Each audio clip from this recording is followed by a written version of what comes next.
Hey guys, I'm Ben, and in this video, I'll be showing you how to get the perfect fitment on your Trokot door shades. Your window shade kit will come with the exact type of mounts you need for your car, but it's really important to get their location correct when you're installing. I'll show you how to do that. For front and rear door shades, there's 4 main types of mounts and clips you'll need to install your door, depending on what type of car you have. U-mounts and L-mounts are the most common, and they come in a right angle and an open angle configuration. The only difference between them being the U-mount has a bit of an arch to the shape so it can stick to a rounded frame, and the L-mount is flat for flat panels. J-hooks slide behind window rubber seals, and P-mounts use an adhesive to stick to large flat areas of the window frame. So the first step is just to line it up on the door and make sure you've got the fitment as natural as possible without getting in the way of the window. Most door frames will have a slight curve to them, but the shades will arrive flat for shipping, so it's important to curve them and contour them correctly before installation. You can do this by just gently bending it over your torso to give the shade a slight curve. On this Pajero Sport, we've got a J-hook, an L-mount, and 2 U-mounts, all with open angles. These mounts correspond to the magnets on the back of the shade and will only attach at these set points.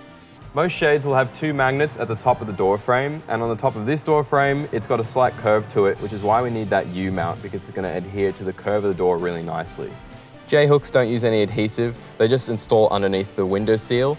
You can lift it up gently like this, hold it open with your finger, and then slide the hook underneath the rubber. Then with your thumb over the metal tab, you can bend it around so it's in line with the window. The only mount we have left is this open angle L mount, which is going to stick to the flat part of this plastic. We don't need the U curve shape of the other mounts. The last step before installation is just to clean the area and prep it for the adhesive mounts. Just use a surface wipe or a bit of rubbing alcohol. For most mounts, the adhesive of the mount will be in line with the shade frame edge. We're going to start with the top 2 mounts. Let's peel off one at a time, line up the shade, and just press it into place. Once that's stuck, you can take off the shade again and expose the adhesive on the second mount, line it back up, and do the same. We'll do the same for the L mount on the corner. And finally, the J-hook on the window seal. On this Mazda 3, the rear door uses 3 J-hooks, but only 1 L-clip. Now this is a good example of when to use an open angle L-clip or the square angle.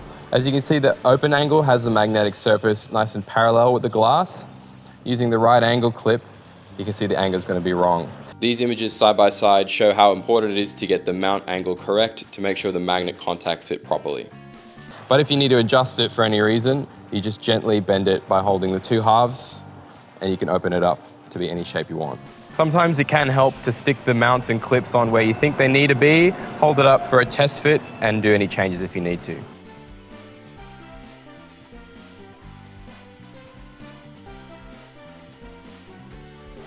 Port windows and rear windscreens are the easiest, as they usually just drop in without any magnetic mounts, but if you need to, you can use the supplied Z-clips to keep it in place. And with that, your installation is complete.